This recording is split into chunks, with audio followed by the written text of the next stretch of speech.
For more than 4 years, Russia has been fighting a costly war in Ukraine. At first, many believed the Russian economy would collapse under the weight of sanctions, military spending, and international isolation.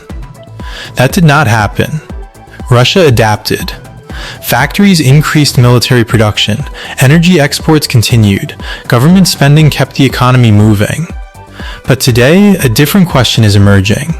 Russia's economy has survived the war. The bigger question is whether it can continue to sustain it. That debate is becoming increasingly important as the war enters another year. Military spending remains at record levels, and economic growth begins to slow. When Western countries imposed sweeping sanctions after Russia launched its full-scale invasion of Ukraine in 2022, many economists expected a severe economic crisis. Instead, Russia surprised many observers. Government spending surged. Arms factories expanded production. Military recruitment increased. Workers found jobs in defense industries. Unemployment fell to historic lows. For a period, this war economy created the appearance of strength. Russia's economy grew by nearly 5% in 2024 and around 1% in 2025. The defense sector became one of the main drivers of economic activity. Military and security spending rose to levels not seen since the Soviet era. Analysts estimate that roughly 40% of government spending is now linked to defense and security. For the Kremlin, these numbers were proof that sanctions had failed. But economic growth driven by war creates its own problems. A war economy can generate short-term growth.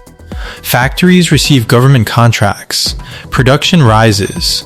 Wages increase in certain sectors. However, that growth often comes at a cost. Money directed toward tanks, missiles, and ammunition is money that cannot be invested elsewhere.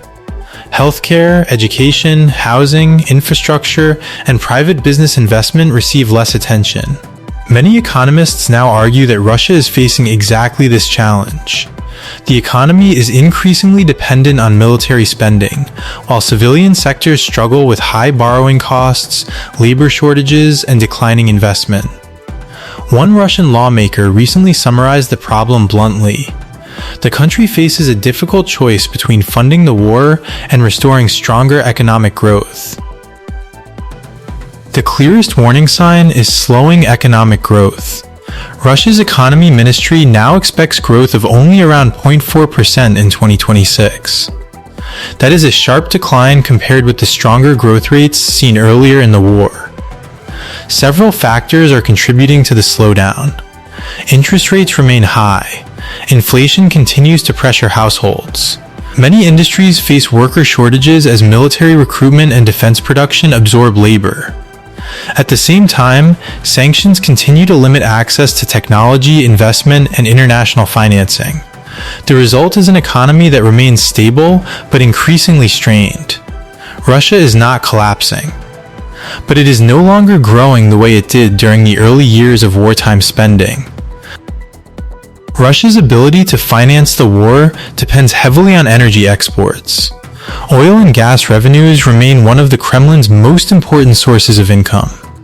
Recent data show that Russia's oil and gas tax revenues increased sharply in May, reaching nearly 679 billion rubles, or about $9.3 billion. That sounds like good news for Moscow. However, the picture is more complicated.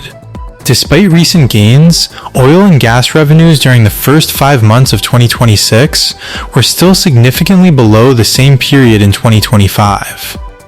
Russia remains vulnerable to fluctuations in energy prices.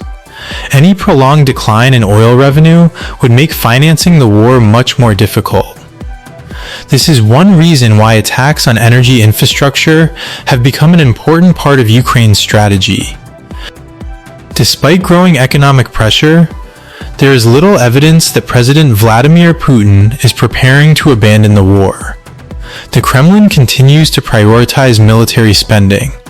Defense factories remain active around the clock. Officials argue that Russia can continue financing the conflict while adapting to sanctions and changing global trade patterns. Supporters of this view point out that Russia still possesses enormous natural resources, substantial energy exports, and alternative trading partners across Asia, the Middle East, and the Global South. From their perspective, Russia's economy may be slowing, but it remains far from collapse. That distinction is important. A slowing economy does not automatically end a war.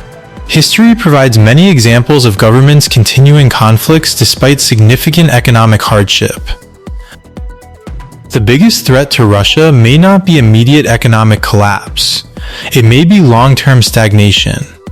A country can survive several years of heavy military spending. Maintaining that pace for a decade is far more difficult. The longer the war continues, the greater the pressure on public finances, labor markets, infrastructure, and living standards. Economists increasingly warn that Russia's current economic model is becoming less sustainable with each passing year. The war economy generated growth when military spending was expanding rapidly. Now that growth is slowing, the weaknesses underneath are becoming harder to hide.